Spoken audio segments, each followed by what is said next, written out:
What's up, everyone? Welcome to the VAYCAY Podcast.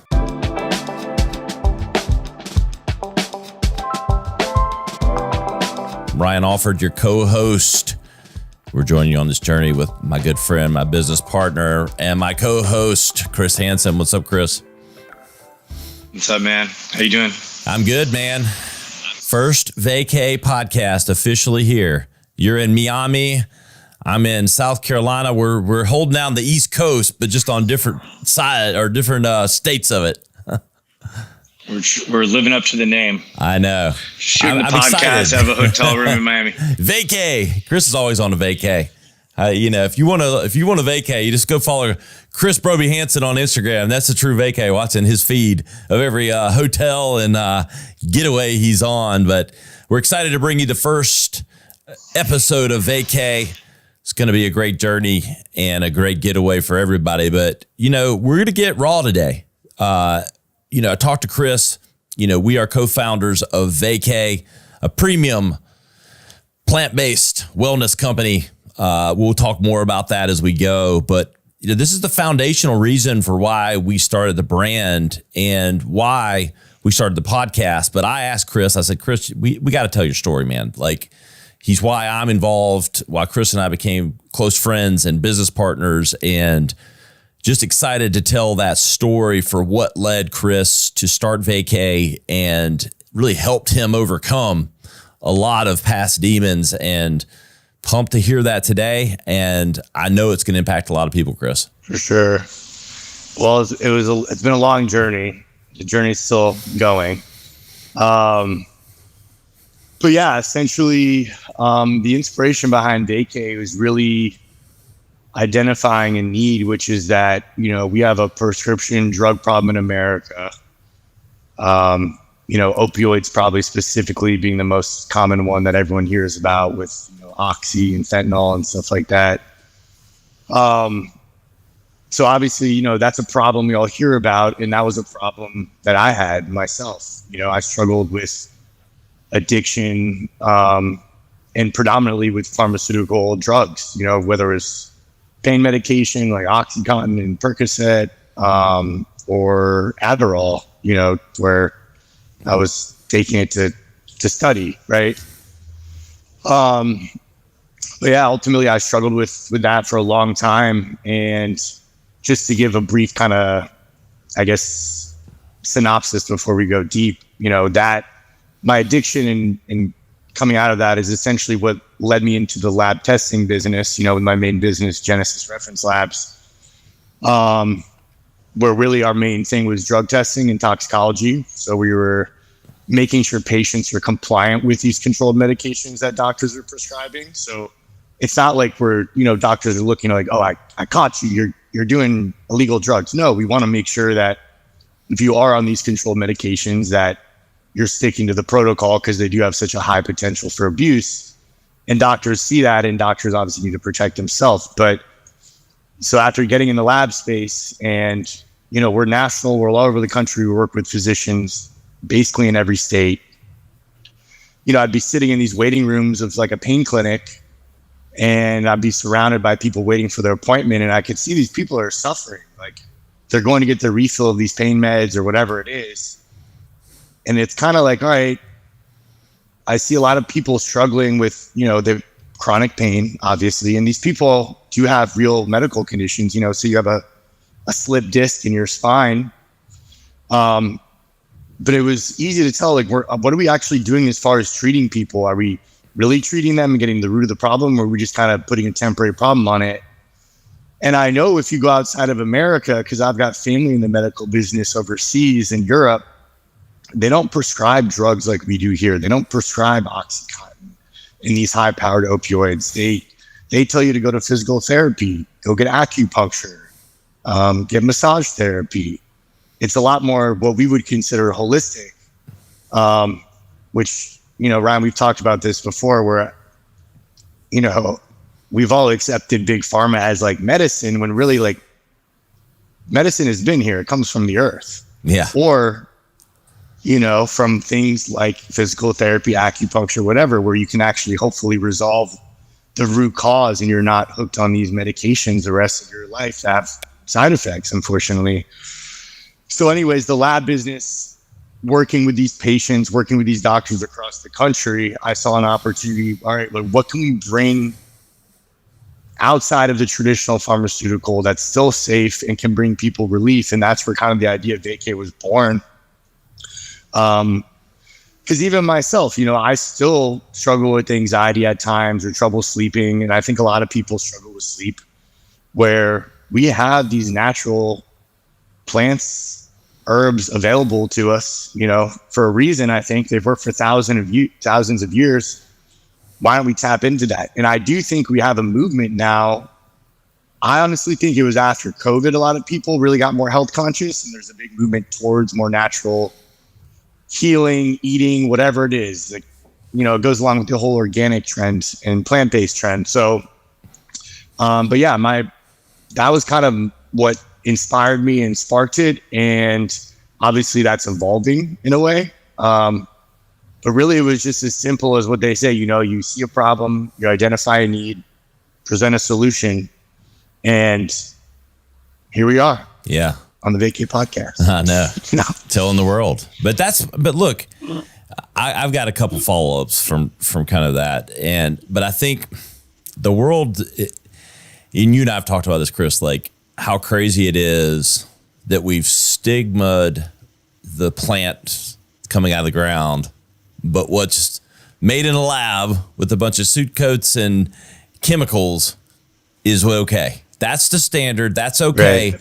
But what comes out of the ground is the devil. It's so contrary to anything else that we think, right? Because think about food. Think about the pedestal that we put vegetables on, and natural grains and fruit, broccoli, and like all those things that the doctor says we need to eat more of these, of nature, things that come from the ground, and we need to use and eat as little or none of processed, lab-based food products. Okay. Right. But however, in our medicinal side, in our treatment side of physical ailments, plants bad, lab good. I mean, it's crazy, right? Yeah. And I know we've talked about, you and I both, we were believers in the other way for a long time, because that's what you're talking kind of what we grew up. Yeah.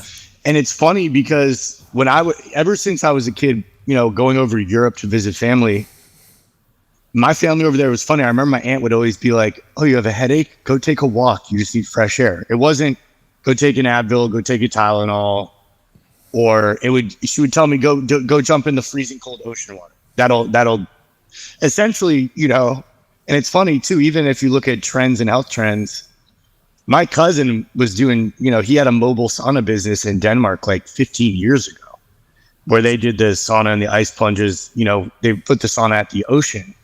So you see, these things kind of where America, we thought we were the most advanced, but you see a movement back towards these traditional, I don't know if you say traditional wellness methods or whatever.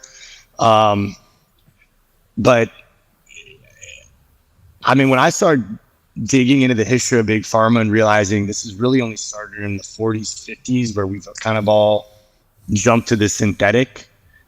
And it's crazy that it's taken us 80 years to really get back to, well, why aren't we utilizing what's right here? I mean, it blows my mind now when I see like news stories like, someone gets granted a license to grow, medical marijuana or whatever it might be, anything in that category. I'm like, so we need permission to grow something that naturally just grows on its own. Humans are not. I mean, there's this stuff growing out in the wild, regardless if we're aware of it or not, whether someone planted it or not. But the fact that we have an agency telling us you can and can't grow this, but this can apply to a lot of stuff. I mean, this can apply to, why is it illegal to gather rainwater in some states? Like, why can't I gather it's falling from the sky. Who cares if I want to retain it in a bucket in my backyard? Well, I mean, it's wild. We could have a whole podcast about I'm going down the rabbit hole. I'm going down the rabbit hole. I'm going to bring us back, but I will say this, and I think we both believe this. I don't want to put words in your mouth, and you can follow it up. But we are not doctors, and there are certainly medications that are saving lives that are made in lab, without 100%. Question. Absolutely. Heart medications, there's vaccines, blood there's pressure. things, there's a ton of beneficial pharmaceutical drugs. However, absolutely, there is this black cloud that flies over a lot of the stigma of plant-based for treating similar things that some pharmaceuticals treat, and none of them cure anything. The plant-based, not necessarily either. We're not advocating that. I don't know if we're scientific enough, but they both all treat symptoms or help people deal with certain conditions.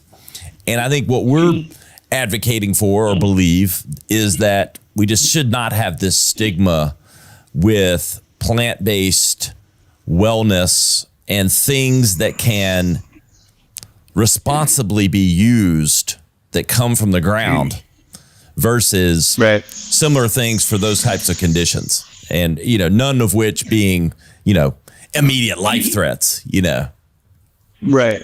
Yeah. I don't know anyone who's ever overdosed on a CBD or cannabis product, but I mean, I've probably been to 10, 12 funerals for prescription, drug overdoses. So, I mean, the numbers don't lie. I read yesterday, I think we've got something 196 people dying a day from fentanyl overdoses. And a lot of the fentanyl epidemic was fueled, unfortunately, by, prescription. Originally, it all started with someone getting a prescription, which was, that was my story. That was myself. Like, I wasn't out seeking drugs, definitely not hard drugs. My drug dealer was a physician who wrote the script and gave me that. So, and even now, go ahead. Go ahead. You started to get there where I was going to bring us a little bit back to, I think it's important for the audience, we don't have to go all the way down the rabbit hole, but how bad did it get? I mean, like for you, like I know it was pretty bad. Dude, it was very bad. I mean, So I went to treatment for the first time when I was 18 years old, and I essentially spent the next 5 years in and out of, drug treatment in jail. And then, the very, and don't get me wrong, there was periods in there where I would kind of get my stuff together, and it became, obviously when you're 18 years old, you don't want to listen to anybody, especially as an 18-year-old young man. You think you're invincible. And also part of that was the stigma in my mind of people in my mind that I pictured had problems with drugs or alcohol was the homeless guy under the bridge. That was what I believed. Therefore, I'm not that. So if you're trying to tell me I have a problem, I'm not going to hear it because I don't identify with what I've believed is someone that fits that. Which obviously that's not true. Addiction knows no boundaries, no race, no ethnicity. It's all encompassing no matter who you are, where you're from. But, I had to break those own beliefs in my head, and that was humbling for me where, cause I felt I had a pretty good life up to that point. My parents are together. I've got two sisters that I love dearly, and they've always looked out for me. And there was no history of addiction anywhere in my family. So for me to be, to fall into that world, especially kind of not intentionally, like I remember the first time I realized I was addicted to opioids was through a Google search. I was in summer school at college. I'd run out of my medication and started feeling odd. And literally through Google, I'm like, holy shit, you're having opioid withdrawals. And I'll tell you, no doctor told me day one, hey, if you take this medication for an extended period of time, you're going to be your body biologically is going to be physically addicted to it and need it. I didn't know that. And I don't think a lot of people are aware of that. So And that's why I think it grabs you so hard, because it becomes a matter of, it's not to party and whatnot. You're just trying to maintain homeostasis in your body at that point, because your body's so accustomed to, it's like caffeine, right? You drink coffee every day and you stop, you're going to have a headache for a couple of days. Yep. Because your body's, going weird from the caffeine. That applies to anything, right? I mean, moderation is key for everything. However, you have people that have, chronic pain and whatnot, and they don't have a choice. So anyways, yeah, my early 20s was in and out of rehab centers, jail, getting into trouble with the law. And, I paid my dues. I did what I had to do. But really, it got bad for me. It was during COVID. And I was never a big drinker, but during COVID and the lockdowns, I started drinking a little bit against my better judgment. And it got really, really dark for me. I mean, I think it was a dark time in the world in general. There was a weird energy in the air for sure. But that isolation just fueled it and probably accelerated what I was, when I was going through. But I mean, yeah, man, it got to the point where, and at that point, it wasn't just alcohol. It was kind of whatever, you're so deep into it. But I was drinking, a bottle of vodka every day, where, first thing I did when I woke up was went to the fridge and poured a drink. And then, Adderall or whatever. So, but it got really, really bad for me. And I actually, thank God I have a good friend of mine who also is a big believer in natural plant medicine, plant healing, all that, who was also in the medical business. And he kind of, I don't want to say intervention. It wasn't that intense, because at this point, I was fully aware of, addiction. Like I knew myself. I knew enough. I knew I wasn't living the way I should be living. It was just a matter of, how do I get out of this now? I felt stuck. I mean, every single day I was like, I don't want to do this anymore. I was completely miserable. I mean,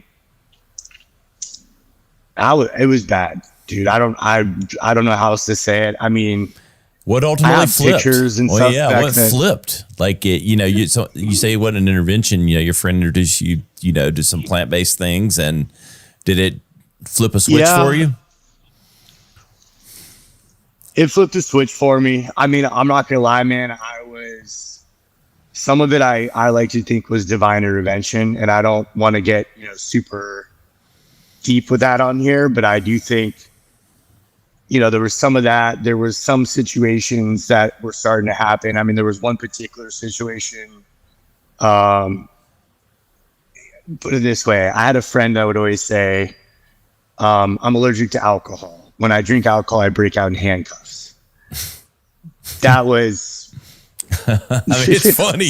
It's funny, but not funny. But it's funny because it's true, right? It's like, for some people, that's how it goes. So, and I don't want to go into details, but definitely, and at that point, I did not want to go back getting involved with lawyers and getting into trouble with the law. That sucks. It's a pain in the ass. Yep. Been there, done that.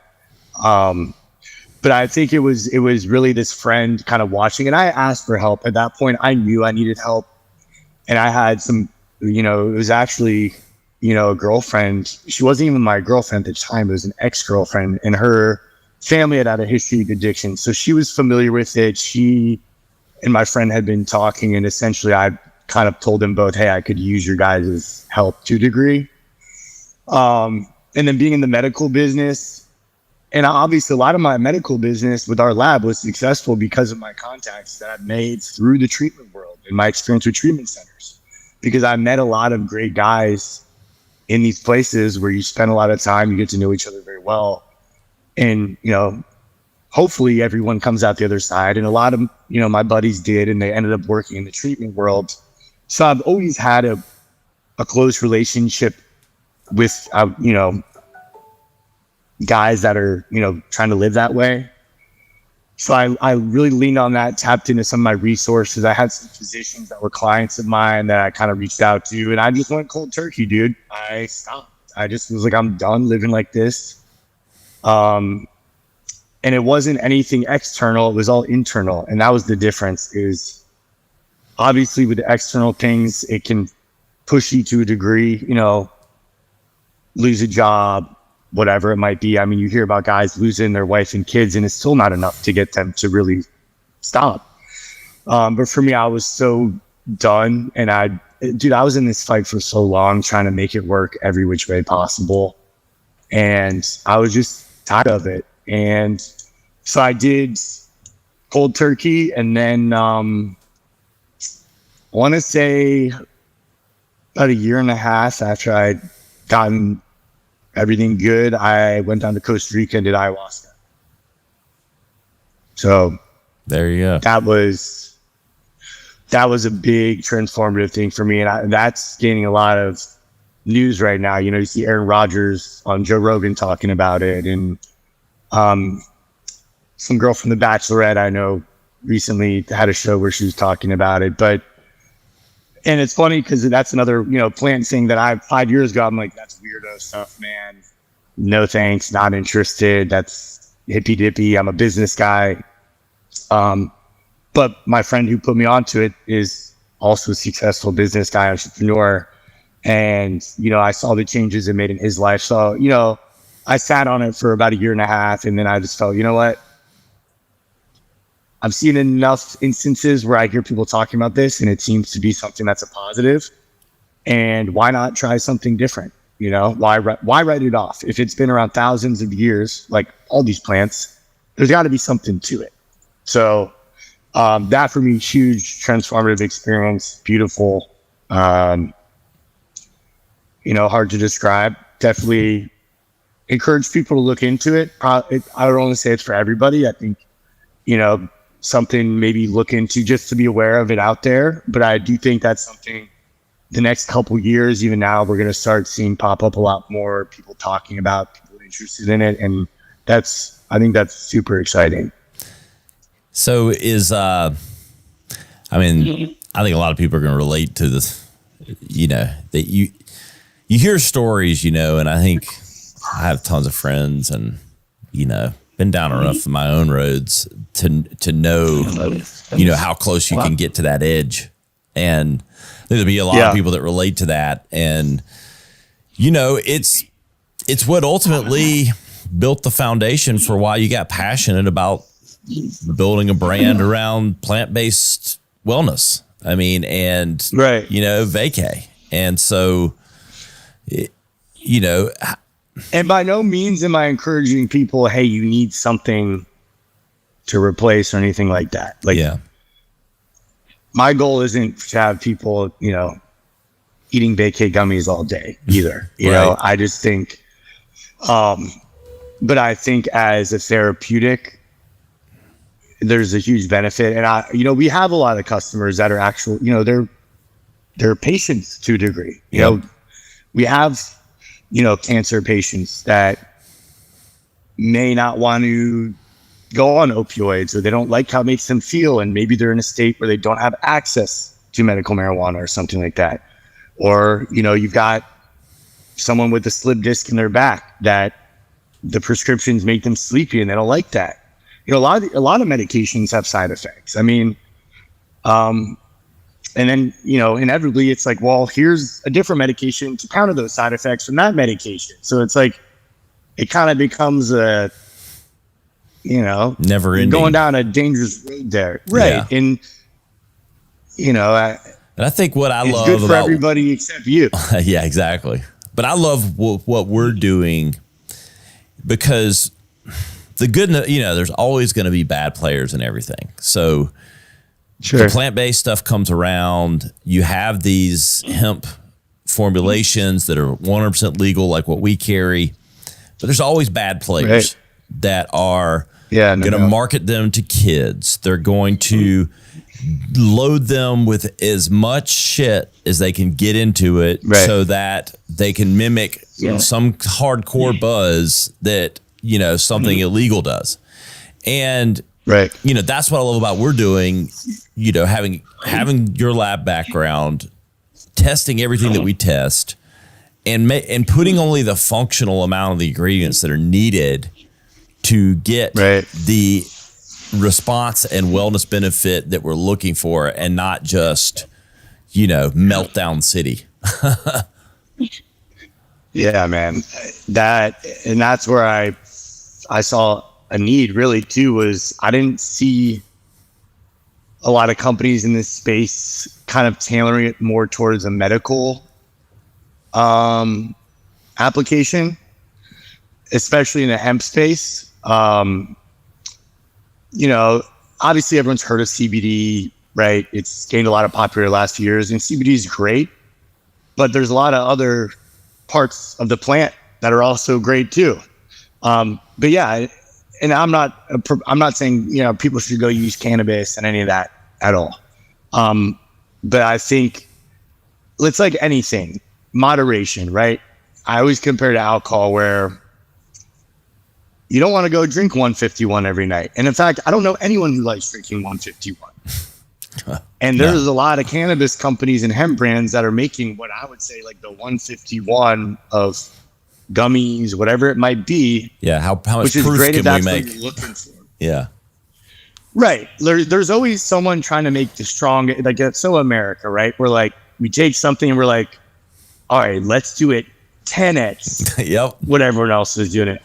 And don't get me wrong, that makes America great. But in these instances, we're turning more people away from these natural healing modalities and bringing them closer to it. Yeah, and it's hurting the stigma. Like it's what fuels the stigma, is when the bad players are just jamming it and mismarketing it and doing these things, which make it that much harder to elevate these products. They're greedy to a standard. It's greed, yeah, right? That's cool. People are chasing profit, and we're skipping a huge market of people that can really benefit from these products. So yeah, you're right. And luckily I do think I don't think I know there is a crackdown coming on a lot of these kind of bad players in the game. Yeah. That are marketing to kids, and it's really obvious. If anyone listening is, in the gas station, you probably see some of these brands where it's very obvious that they're trying to imitate a Skittles bag or Airheads or Sour Patch Kids, stuff like that, where, it's hard to look at something like, it's healing or a medicine when it's in a freaking Sour Patch Kids gummy bag. Exactly. No one is going to look at that like this is something, because you're not going to take it seriously. Yeah, exactly. Like if I went to, my mother and said, hey, I know you have sleeping issues. I know you're on, say, Ambien, right? Take these, Skittles that have this product in it, the CBD or whatever. It's a joke. You're not going to take it seriously. But yeah, like anything else, you got some bad players in the game, and and I think maybe not in it for the right reasons. But that's why I'm passionate about what we're doing, is because I have 4 boys that are all, under the age of 13. One just turned and became a teenager, but young, impressionable. And number one, I believe that plant-based solutions and wellness should be made accessible to the right audiences, and to the right age. And I think I also want to be part of a movement that markets and brands these things for adults, which is who they're for. And so not only should they be allowed and part of our overall menu of things available for things that we go through, we should also be marketing and positioning them the right way. And so that's where I get passionate of, you're a father. How could you market hemp-based product? Well, number one, it's a plant-based product. And number two, because we're marketing it the right way, and we're going to lead the revolution of making sure that it's done right, And so I'd rather I can get behind that passionately as a father versus sitting on the sidelines and passing judgment one way or the other. It's easy to sit on the bench and pass judgment. You know what I mean? And I agree with you. I think, because I look at it like, if not us, then who? Because I don't see a lot of other people trying to do this. And it's going to, and you and I have talked about this. Like, there's definitely some people that don't like what we're doing. You know, we're offending some people. We're definitely offending, you know, some of the traditional. Dude, I don't want to rip on big pharma, but yeah, you know, we're making waves, right? There's always going to be people that don't like that, but and there's some people that they may never see the way we see, and that's fine. But I think we, you know, younger generation coming up, my generation, your generation, you know, and it's funny. I remember you said this perfectly. Like, my generation is pretty chill about it. The younger generation, they don't care at all. Your generation, you guys are down with it. You just are closet consumers about it, because there's the stigma is slowly breaking down. And I think we are getting to a time where, you know, you look in your own experiences too, where people are realizing, you know, alcohol is everywhere. Alcohol is the norm. But why? Why is that norm, and then these other things are not the norm? Why is binge drinking alcohol all night and getting dragged out of the bar from my friends acceptable, but eating a gummy is frowned upon, you know? Yeah, it's follow the money. It's wild. You know, is why. You know, I mean, shoot, man, and great marketing. You know, the alcohol companies have done a phenomenal marketing job of making it look really sexy. You know, the guy on the beach drinking the Corona, but it's not showing the guy, you know, laying in the bathroom stall at the dive bar, you know, sloppy. So, and again, it's not even like that we're trying to compete with alcohol. I just think if we can just provide people with an option, you know, take it or leave it. Yeah. Just giving people more options and a healthier option with less negative side effects. If we can just minimize the bad stuff that can happen, that's a win. If we can literally help one person get through their day or sleep better or whatever it is, that's a win. Exactly. You know?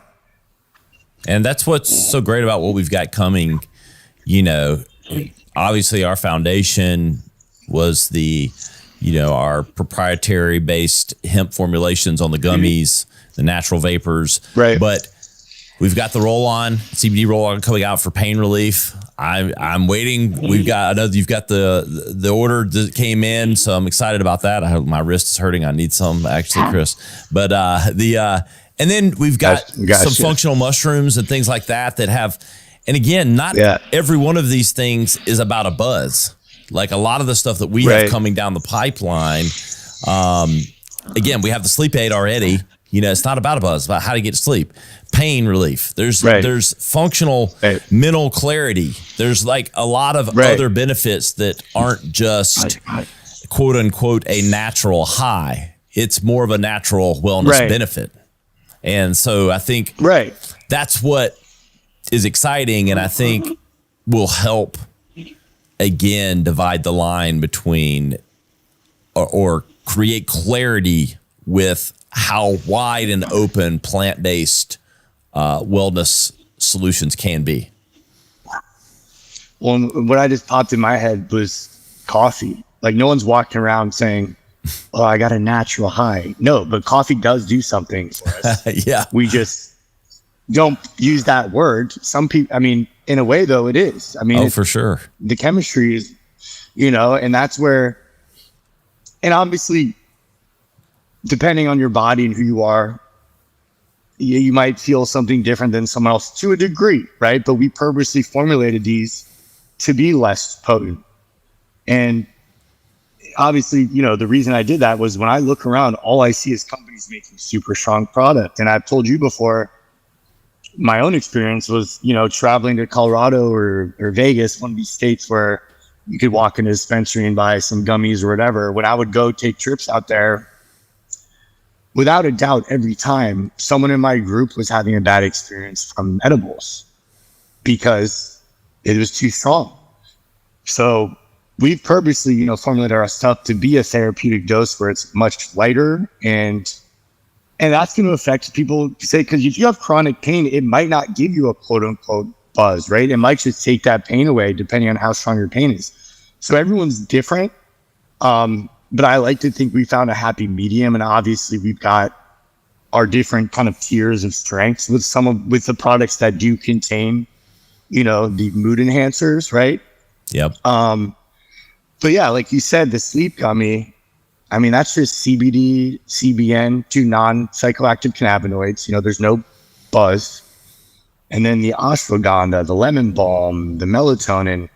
I mean, these are all things that are in a million other sleep supplements, just no one's kind of combined them all into one. If you want to take ashwagandha by itself and melatonin by itself and CBD by itself, go for it. But I like to think that we kind of just simplified, made it all easy, and you're getting a lot more benefits than even just sleep. Ashwagandha is good for cortisol levels, to lower those, to lower your stress levels. It's great for your libido. There's tons of benefits, which I don't think anyone's going to be pissed off if they're less stressed and more frisky feeling. No one's partner is going to complain no about one's that. Gonna complain about you're that. sleeping better. Yeah. You're sleeping better. Now you want to snuggle with me more. Like, oh, bummer. You know? Oh, I hate that. Well, you got bigger problems. Right. Yeah. Yeah. I don't think your wife's going to be complaining about that. So, but yeah, obviously we're adding on. I don't by any means want people to think we're just, a company about buzzes. We're not. The functional mushrooms, like you said, lion's mane, cordyceps, chaga, all these things we're incorporating. The new mushroom blend that we're working on, like you said, the topical pain relief cream. It's there's so much to tap into that it's just a matter of getting in people's hands and having them try it. And dude, you've seen it yourself. I mean, it works. Yeah. People like it. It does, whether your problem is sleep, whether it's chronic pain, whether it's extreme stress. We have customers use it for all the above, and it's great.